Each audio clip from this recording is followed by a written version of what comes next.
समझाती है कि मनुष्य अपने शरीर, दिमाग या दिल से भगवान को पा सकता है।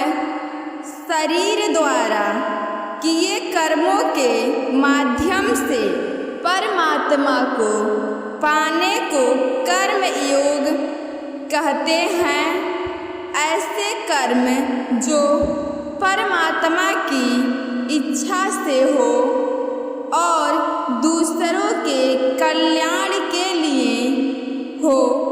वाल्मीकि ने रामायण लिख के श्रवण ने अपने माता पिता की सेवा और उन्हें 4 धाम की यात्रा कराकर अपने कर्मों द्वारा परमात्मा को पाया। श्रीमद् भगवत गीता समझाती है कि आत्मा दिमाग से भी परमात्मा के साथ योग लगा सकती है। इसे राजयोग कहते हैं, क्योंकि दिमाग या मस्तिष्क सब इंद्रियों का राजा है।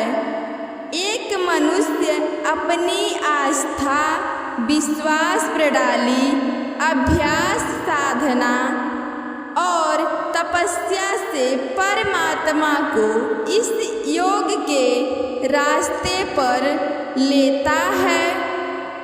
इस योग को समझने के लिए हमें अपने अंदर की एनर्जीज, शक्तियों यानी चक्र और कुंडलिनी को समझना पड़ेगा। आत्मा मस्तिष्क से ध्यान लगाकर परमात्मा के साथ योग लगा सकती है।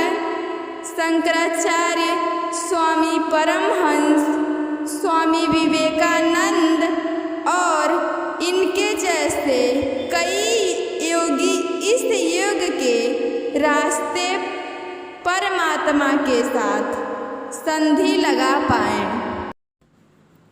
परमात्मा भगवत गीता में कहते हैं कि अगर किसी आत्मा को धर्म ना भी समझ आए, योग न भी समझ आए, पर अगर वो मेरी शरण में आ जाए तो मैं उसके सारे पाप माफ कर देता हूँ।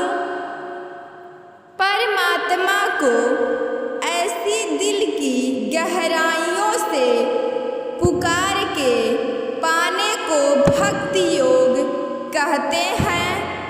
चैतन्य महाप्रभु, मीराबाई और भगवान हनुमान इस योग के सबसे बड़े उदाहरण हैं।